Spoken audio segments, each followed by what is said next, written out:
Ever feel stuck for words, even when you know a lot of English vocabulary? Do you ever wish you could just sound more natural, more like a native speaker? Oh, absolutely. It's like you have all the ingredients, but you don't know how to cook a delicious meal. Learning English phrases can totally change your speaking game. It's not just about words, it's about the flow. Exactly. And that's what we're here for today on Thesaurus Thrive. I'm Lily. And I'm Ava. And in this episode, we're diving deep into some truly powerful English phrases that native speakers use all the time. These aren't just fancy words. These are the expressions that make your English sound smooth, natural, and confident. We're going to break them down, give you real-life examples, and even have some practice time so you can start using them right away. No complex grammar, just practical, everyday English. Our goal is to help you speak English naturally and with confidence, right from your first try. So grab a cup of coffee, maybe a pen and paper if you like to jot things down, and let's get ready to thrive with your English. We're going to make sure you walk away from this episode with several new phrases you can use today. All right, let's jump into our first powerful phrase. This one is super common, especially in work or when you've had a long day. It's call it a day. Call it a day. I love this one. It's so useful. So Lily, what exactly does call it a day mean in simple terms?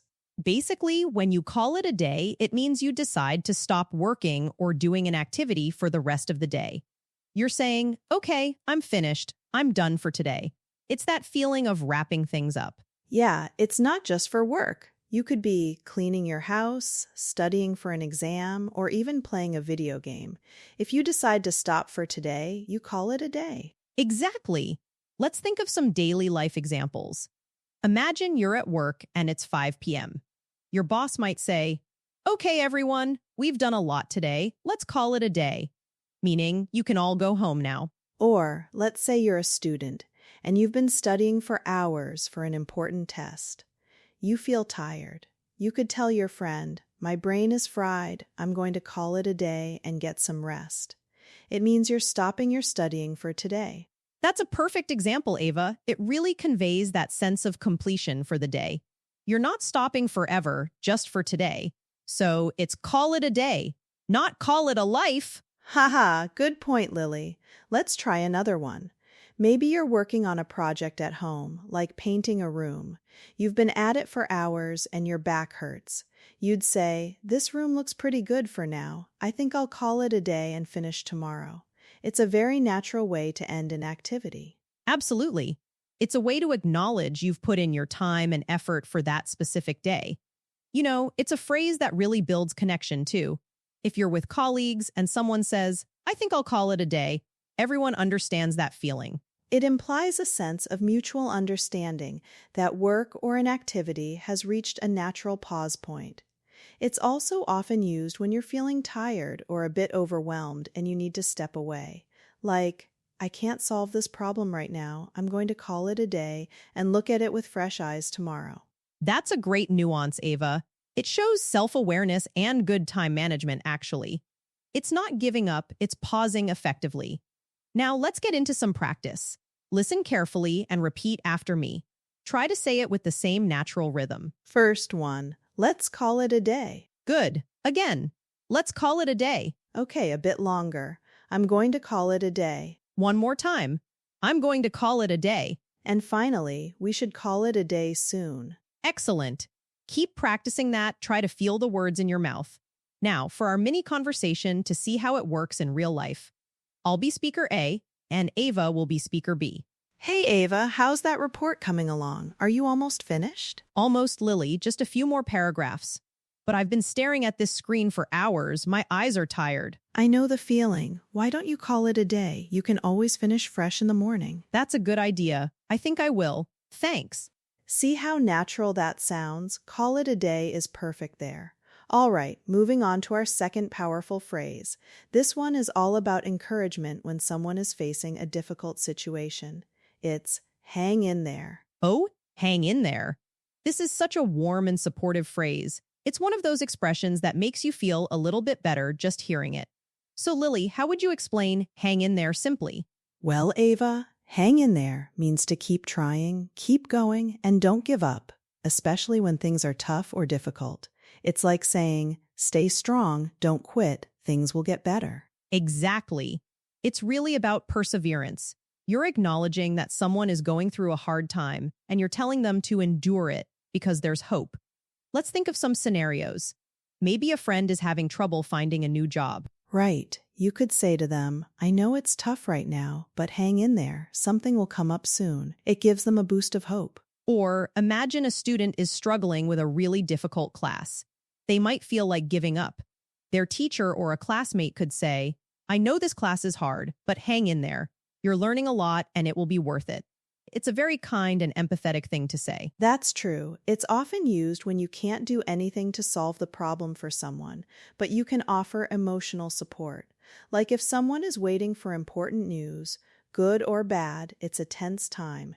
You could say, just hang in there, we'll know the results soon. It implies you understand their struggle. It's not dismissive, it's genuinely encouraging. It's also often said with a reassuring tone. You wouldn't say, hang in there, angrily. It's always said gently, like if someone is going through a tough time with their health. You'd tell them, it's a long recovery, but hang in there, you're doing great. You want to show you're on their side. It's a phrase that really highlights resilience, doesn't it? It's not just about waiting, it's about actively enduring and hoping for improvement. It's a wonderful way to support someone without making promises you can't keep. It's just a promise of support. Absolutely. It's powerful in its simplicity. Now, let's practice saying, hang in there. Listen and repeat after me. Focus on the natural flow and the gentle tone. First, just the phrase, hang in there. Again, hang in there. A little longer. You can do it, just hang in there. Once more, you can do it, just hang in there. And finally, I know it's difficult, but hang in there. Great job.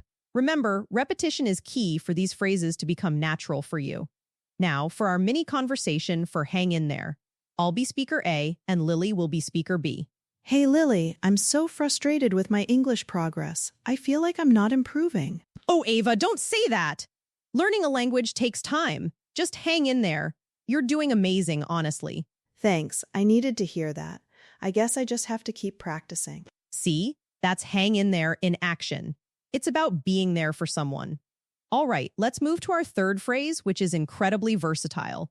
You hear it everywhere, from saying goodbye to telling someone to relax. It's take it easy. Take it easy.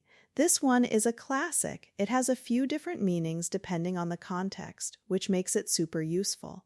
So Lily, what's the main idea behind take it easy? You're right, Ava. It's very flexible. In its simplest form, take it easy means to relax, don't work too hard, or don't worry too much. It's about being calm and not stressed. But it's also a very common way to say goodbye informally. Ah, the informal goodbye is probably how most learners first encounter it. Like if you're leaving a friend's house, you might just say, all right, I'm heading out, take it easy. Exactly. And when used as a goodbye, it basically means have a good time or be well. You're wishing them well, but in a very casual, friendly way. It's often accompanied by a wave or a nod. Right. Now, for the other meaning about relaxing. Let's say your friend just finished a huge project at work and they look exhausted. You could advise them, you've been working nonstop. You really need to take it easy this weekend. Here it means relax or don't stress. Perfect. Or if someone is getting really angry or upset about something small, you might say, whoa, take it easy. It's not that big a deal. Here, you're telling them to calm down and not get so worked up. That's a great example of using it to defuse a situation. It's a gentle way to tell someone to chill out without being confrontational. It's about easing tension. And sometimes it's even used when someone has been sick or had an injury. A doctor might tell a patient, you need to take it easy for a few days to recover fully, meaning don't do anything strenuous, rest. That's another important context. It's all about avoiding strain or stress. So whether you're saying goodbye, advising someone to relax, telling someone to calm down, or suggesting recovery, take it easy covers a lot of ground. It's truly a versatile phrase. It really is, and you'll hear it so often. It's one of those phrases that instantly makes you sound more natural. Now, let's practice saying, take it easy. Try to use a relaxed tone when you repeat after me. First, take it easy. Good. Again, take it easy. Now, as a goodbye, all right, take it easy. Once more, all right, take it easy. And for relaxation, you should take it easy this weekend. Excellent. Keep that relaxed feeling in your voice. Now, for our mini conversation, I'll be speaker A, Ava will be speaker B. I'm so stressed about this presentation tomorrow. I haven't slept much. Hey, just take it easy. You've prepared well.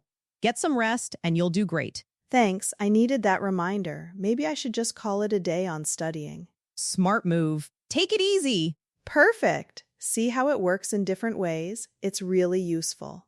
All right, let's dive into our fourth powerful phrase, no worries. Oh, no worries. This is one of my absolute favorites, and you hear it all the time, especially in places like Australia, but it's very common in general English now. So, Lily, what does no worries actually mean? It's fantastic, isn't it? No worries is basically a very casual and friendly way of saying you're welcome, or it's no problem, or don't worry about it. It's a dismissal of concern, very reassuring. Yes. It implies that whatever just happened or was asked, it caused no trouble or inconvenience at all. It's often used as a response to thank you or I'm sorry. Let's try some examples. Okay, imagine you help a friend carry some heavy bags. They say, "Oh, thank you so much." You could respond with a warm, "No worries." It's more casual and friendly than "You're welcome." That's a perfect context. Or, what if you accidentally bump into someone in a crowded place and you say, "Oh, excuse me, I'm so sorry." They might reply, "No worries at all," meaning, "It's fine, don't worry about it, it was no problem." Right. It really lessens the impact of an apology. It makes the other person feel better. It's very much a don't sweat it kind of phrase. Absolutely. And it can even be used as a general reassurance. If a friend is stressing about something small, you could say, "Don't worry about that small detail, no worries, we'll handle it."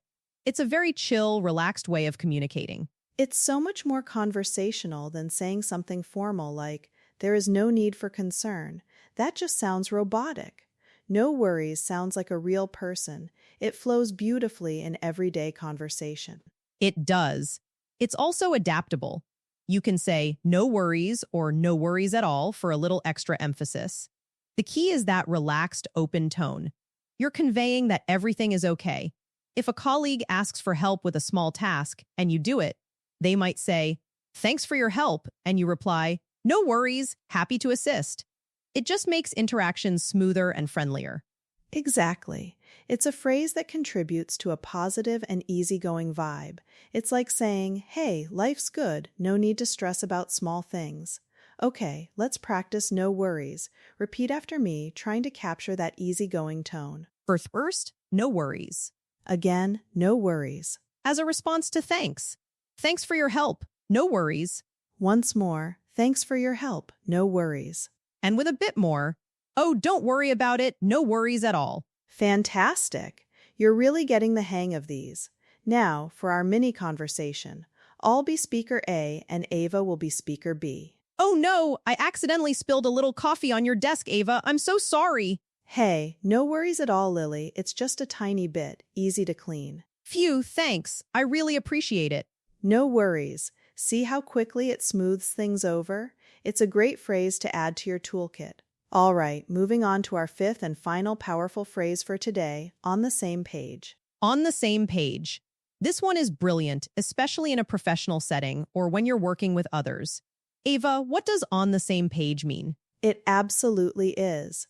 When you're on the same page, it means that everyone involved in a discussion or a project understands and agrees about the situation, the plans, or the goals. You share the same information and have a common understanding. Exactly. There's no misunderstanding. No one is thinking something different. Everyone has the same mental picture. It's super important for teamwork. Let's look at some examples. Okay, imagine you're in a team meeting discussing a new project. You might say, "Before we move forward, I just want to make sure we're all on the same page about the project's main objectives." This ensures everyone understands the goals clearly. Perfect. Or, let's say you and your friend are planning a trip. You're talking about where to go, what to do. You could ask, So, are we on the same page about staying at a budget hotel, or do you prefer something fancier? You're checking for agreement on the details. That's a great casual use. It's often used as a question to confirm understanding or agreement, like, are we on the same page? Or, just to be sure, we're on the same page, right? Yes, that's crucial. It prevents problems later on. If you're building something and you're not on the same page about the design, you're going to build two different things. It's about alignment, isn't it? It means everyone has the same information and the same direction. It avoids confusion and wasted effort. For example, if a manager tells their team, I want to make sure everyone on the marketing team is on the same page regarding the new campaign strategy, it means they want full alignment. It really highlights clarity, and you can also use it to express that you are on the same page. Yes, I think we're definitely on the same page about the timeline for this project. It confirms mutual understanding, which is so valuable in any collaborative effort. It's a very professional sounding phrase, but as you said, it also works casually. It's one of those expressions that instantly makes you sound more competent and clear in your communication. It really shows you care about effective teamwork and understanding. It does. It helps to avoid potential conflicts down the line. Okay, let's practice on the same page. Listen and repeat, focusing on the clear articulation. First, on the same page. Again, on the same page. Now, a question. Are we on the same page? Once more, are we on the same page? And finally, I think we're on the same page. Excellent. You're doing great. Now, for our mini conversation for on the same page, I'll be speaker A and Ava will be speaker B. So, for our podcast next week, we're planning to discuss common interview questions, right? That's right, Lily. We'll focus on tips for answering them naturally. Just to confirm, are we on the same page about the key takeaways for our listeners? Absolutely. We want them to feel confident and prepared. Sounds like we're definitely on the same page. Perfect. See how smoothly that clarifies things? Using on the same page makes sure everyone is aligned. So we've covered 5 really powerful phrases today. Call it a day, hang in there, take it easy, no worries, and on the same page. That's a lot of great new tools for your English fluency toolbox. And remember, just knowing these phrases isn't enough. The real magic happens when you start using them.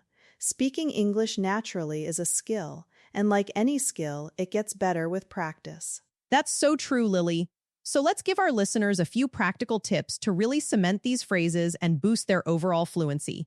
My first tip, actively listen for these phrases in real-life English. Yes, when you're watching English movies, TV shows, or even listening to other podcasts, pay attention. When you hear call it a day or no worries, make a mental note. This helps your brain recognize them in context and understand how they're used naturally. Absolutely. My second tip is to start small. Don't try to use all 5 phrases tomorrow. Pick just 1 or 2 that resonated with you and make a conscious effort to use them in your next English conversation, even if it's just talking to yourself or practicing in front of a mirror. That's a fantastic point. Consistency beats intensity every time. My third tip is to try creating your own example sentences. Think about your daily life, your work, your hobbies. How would you use take it easy in a situation you experience today? The more personal you make it, the easier it will be to remember and use. That's super helpful. And one bonus tip from me, don't be afraid to make mistakes. Everyone makes mistakes, even native speakers. The important thing is to try, to put yourself out there. Each time you use a new phrase, even if it feels a little awkward at first, you're building confidence. Exactly. Think of it as an experiment. The more you experiment, the more comfortable you become. Speaking English isn't about perfection. It's about clear, confident communication. And these phrases are going to help you get there. We hope this episode has given you a fresh boost in your English learning journey. Mastering phrases like these is a key step to sounding more fluent and natural. Remember to revisit this episode, practice the phrases we covered, and start incorporating them into your daily English practice. You'll be amazed at the difference it makes. If you enjoyed this episode and found it helpful, please do us a huge favor. Like this podcast, share it with a friend who's also learning English, and subscribe to Thesaurus Thrive for more tips and lessons. Your support really helps us reach more learners like you. We love hearing from you too, so let us know in the comments or reviews which phrase you're excited to start using first. Thanks so much for joining us today on Thesaurus Thrive. Keep practicing, keep thriving, and we'll catch you in the next episode. Bye for now, everyone. Take it easy.